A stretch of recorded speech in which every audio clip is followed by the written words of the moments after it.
Hello everyone. In this lesson, we are going to be studying adjectives and how to use them correctly in sentences. We are also going to understand the process of using pairs of adjectives that are formed by adding different suffixes.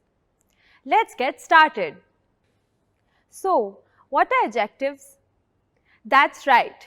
Adjectives are descriptive words that are used to elaborate a noun or pronoun. This is done by specifying their quality, size, shape, duration or feelings. For example, a beautiful flower, a devastated person, a cylindrical flask, a long journey, a huge tower.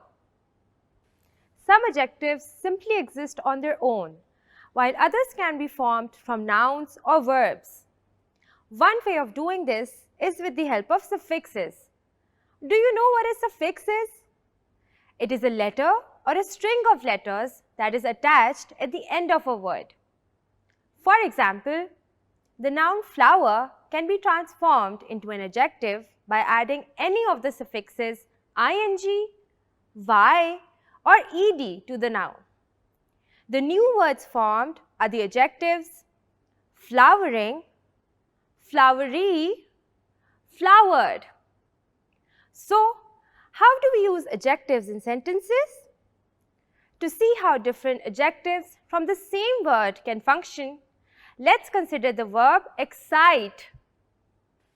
Teaching is a very exciting profession. Are you able to identify the adjective in this sentence? Absolutely. The word exciting is the adjective, which describes the teaching profession here. I was excited on my first day of teaching. In this case, we have transformed the verb excite into an adjective by adding the suffix ed at the end. On my first day of teaching, I had a class of highly excitable 6-year-old students. Do you notice how the new word is formed from the same verb excite?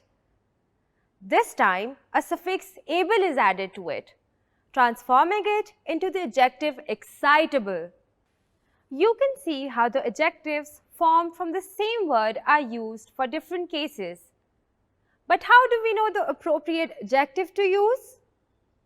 An adjective that ends in ing is used to describe the characteristics of something, whether that be a person, place, thing, or a situation.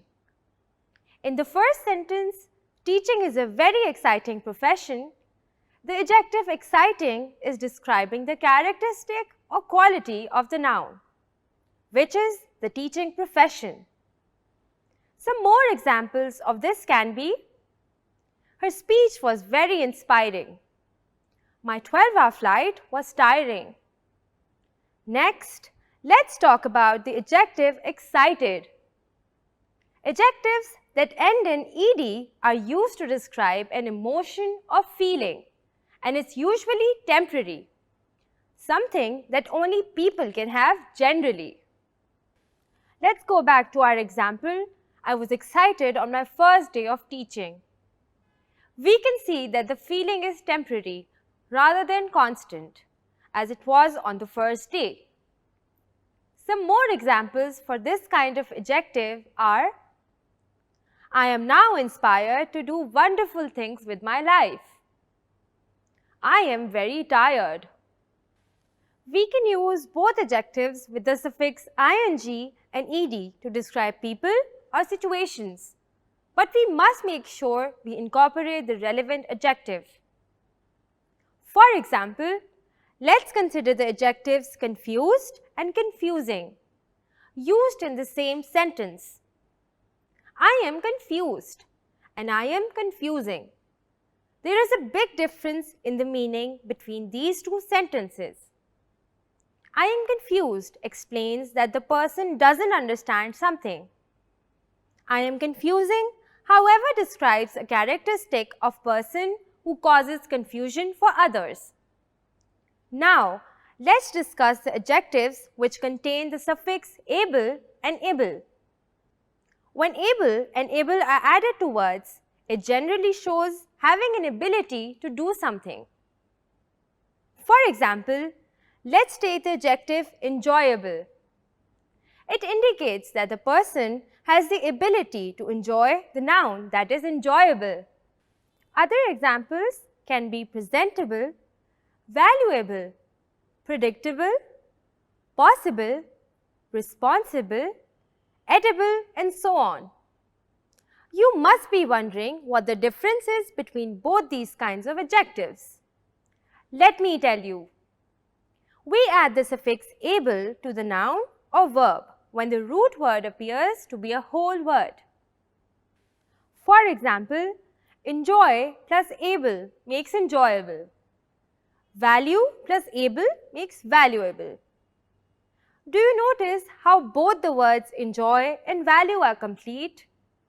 If we separate the root word enjoy from their suffix able, the root word remains a complete word, which has meaning.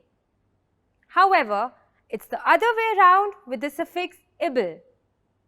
This is added to root words that are not whole words.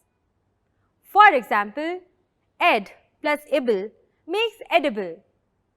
Pos plus ible makes possible.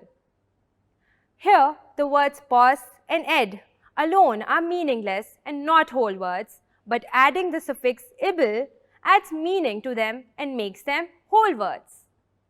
I hope you're finding the lesson informative.